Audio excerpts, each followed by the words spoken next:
Okay, let's start with exercise 2.3 के question 6 के साथ. Okay, so let's read question. Two interviewer give the following scores to the candidates on the basis of the performance of an interview. Interview में दो interviewer है, first interviewer and second interviewer. उन्होंने जो candidates आए थे, यहाँ पे 8 candidates है हमारे पास, ABCDEFGNH. Okay, so total 8 candidates है जो n की वैल्यू है. 8 कैंडिडेट्स को फर्स्ट इंटरव्यूअर और सेकंड इंटरव्यूअर ने जो रैंक दिया, मार्क्स दिया है, वो मार्क्स का डेटा है, रैंक का डेटा नहीं है. तो हमको रैंक फाइंड करना होगा. ओके, तो सबसे पहले यहाँ पे हमने क्वेश्चन को प्लॉट किया, क्वेश्चन को कॉपी किया. अभी यहाँ पे मार्क्स जो है, तो उस मार्क्स के हिसाब से हम रैंक देंगे. ओके, आप देख सकते हो यहाँ पे मार्क्स के हिसाब से हम यहाँ पे रैंक देंगे डेटा को.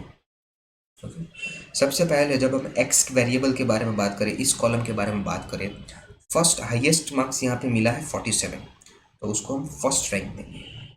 नेक्स्ट इज 44, तो उसको हम सेकंड रैंक देंगे. उसके बाद आता है 40, तो उसको हम थर्ड रैंक देंगे. एंड उसके बाद आता है 35, उसको हम फोर्थ रैंक देंगे. ओके, अभी बात आती है फिफ्थ रैंक की. तो फिफ्थ रैंक में आप देख सकते हो कि वहाँ पे 2 ऑब्जर्वेशन है, दैट इज 28.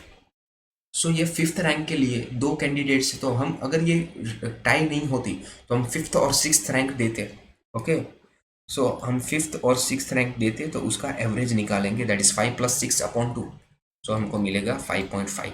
सो हम दोनों को 5.5 रैंक यहाँ पे देंगे.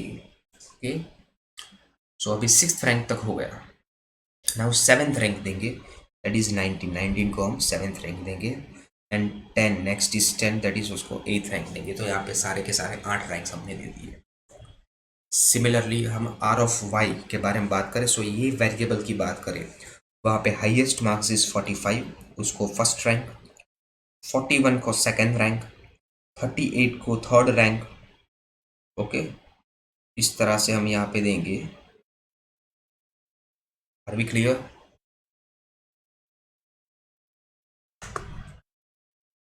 ओके, सो यहाँ पे 38 को थर्ड रैंक देंगे. अभी बात आती है फोर्थ रैंक के बारे में. सो अभी आप देखो, 38 के बाद आता है 32. सो 32 यहाँ पे रिपीट हुआ है, यहाँ पे हुआ है और यहाँ पे भी हुआ है. सो ये 3 प्लेसेस के ऊपर 32 रिपीट हुआ है. अगर हम 32 को फोर्थ रैंक देते तो फिर उसके बाद यहाँ पे 3 ऑब्जर्वेशन थे, तो तीनों ऑब्जर्वेशन कितने रैंक ले जाते भाई? Fourth, fifth rank and sixth rank ले जाते. तो यहाँ पे हम 3/3 करेंगे एवरेज निकालने के लिए. Okay, so 15/3 that is 5.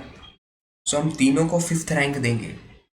सो 32 को भी फिफ्थ रैंक, यहाँ के पे 32 को भी फिफ्थ रैंक एंड यहाँ पे 32 को भी फिफ्थ रैंक. तो हमने यहाँ पे 4, 5 और 6 का एवरेज दे दिया, मीन सिक्स रैंक तक हमने दे दिया. अभी उसके बाद आता है सेवेंथ रैंक की बात और लास्ट में आएगा 8th रैंक. तो यहाँ पे इस तरह से आपको ध्यान रखना है. ओके, नेक्स्ट आता है D, difference of rank, that is 5.5 -5, 2 - 1, 8 - 7, 5.5 -5 that is 0.5, 1 - 2 -1. यहाँ पे आपको ध्यान रखना है. इस तरह से आप कैलकुलेट करोगे सो आपको ये टोटल 0 आना चाहिए, मीन्स आपने रैंक परफेक्टली डिस्ट्रीब्यूट किया है. नेक्स्ट डी स्क्वायर, इसका स्क्वायर करेंगे 0.5 का स्क्वायर दैट इज 0.25, 1 का स्क्वायर 1, 1 का स्क्वायर 1, 0.25 अगेन यहाँ पे 1, 0 का स्क्वायर 0. तो ये हमको 5.5 मिला sigma D square. Sigma D square r equals to 1 - 6 sigma D square plus C F upon n into n square -1. 6 sigma D square हमको मिल गया 5.5 एंड टोटल 8 है, 8 8 64 -1. लेकिन हमको ये करेक्शन फैक्टर का टोटल चाहिए. तो सबसे पहले आप देखोगे तो x के जो वेरिएबल x है उसमें 28 रिपीट हुआ है. कितनी बार हुआ है? 2 टाइम्स.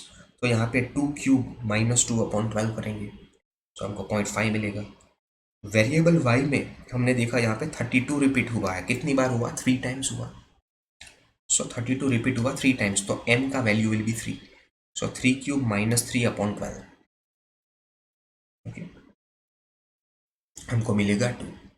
सो प्लस करेंगे 2 और 0.5 दैट इज 2.5. 2.5 को यहाँ प्लेस कर देंगे. सो मिलेगा 48.504 दैट इज 1 - 0.10. आप वीडियो को पॉज करके कैलकुलेट कर सकते हो. तो r इक्वल्स टू 0.90. ओके, सो इस तरह से ये कैलकुलेशन आपको करना है, ध्यान रखना है। Coming towards next question, that is question 7। Straight forward question है।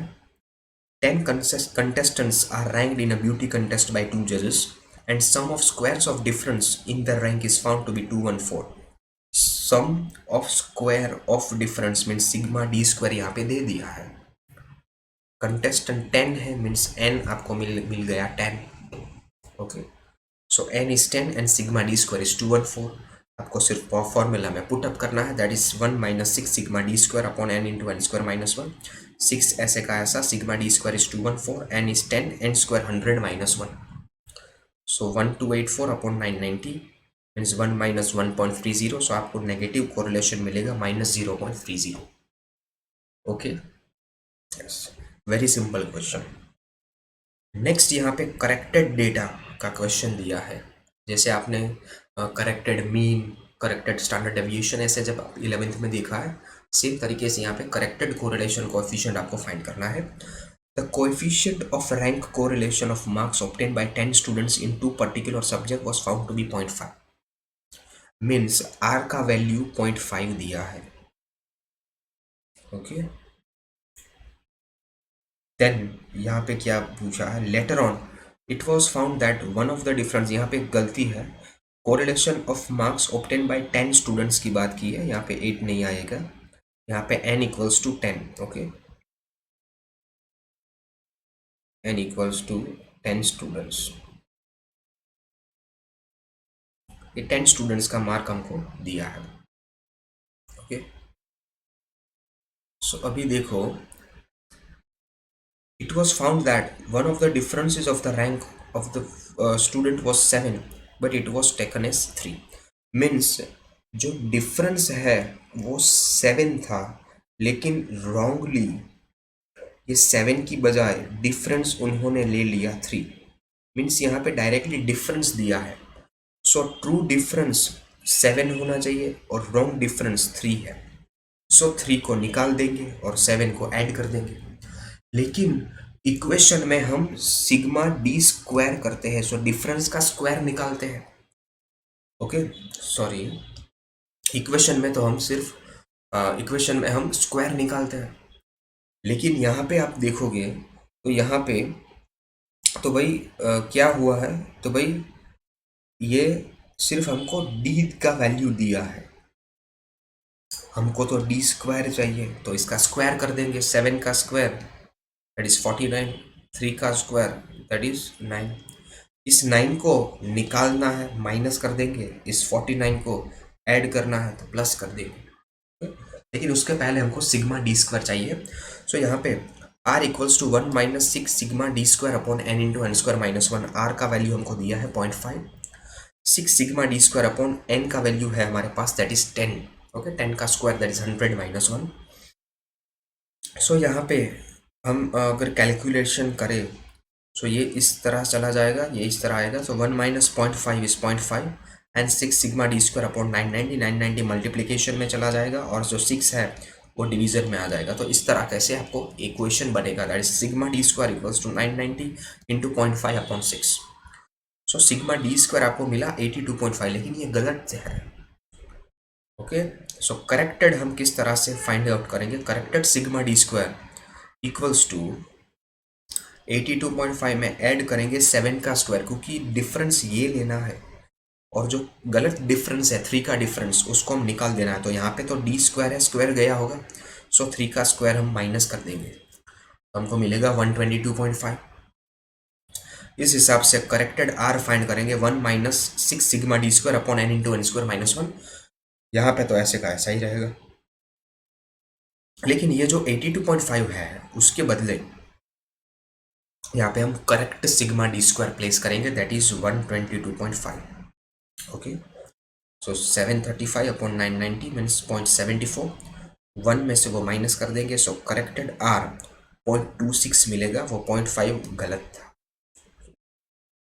क्या मिलेगा हमको 0.26। Are we clear? So we are completing whole exercise 2.3। Exercise 2.3 यहाँ पे कंप्लीट होती है। Okay, so that's all for it. अब हम आगे जाके सेक्शंस की ओर बढ़ेंगे, सेक्शंस सॉल्व करेंगे एमसीक्यू से लेके आगे सारे के सारे सेक्शन एफ तक। ओके, जो इम्पोर्टेंट होगा वो हम सॉल्व करेंगे। सो that's all for it, thank you.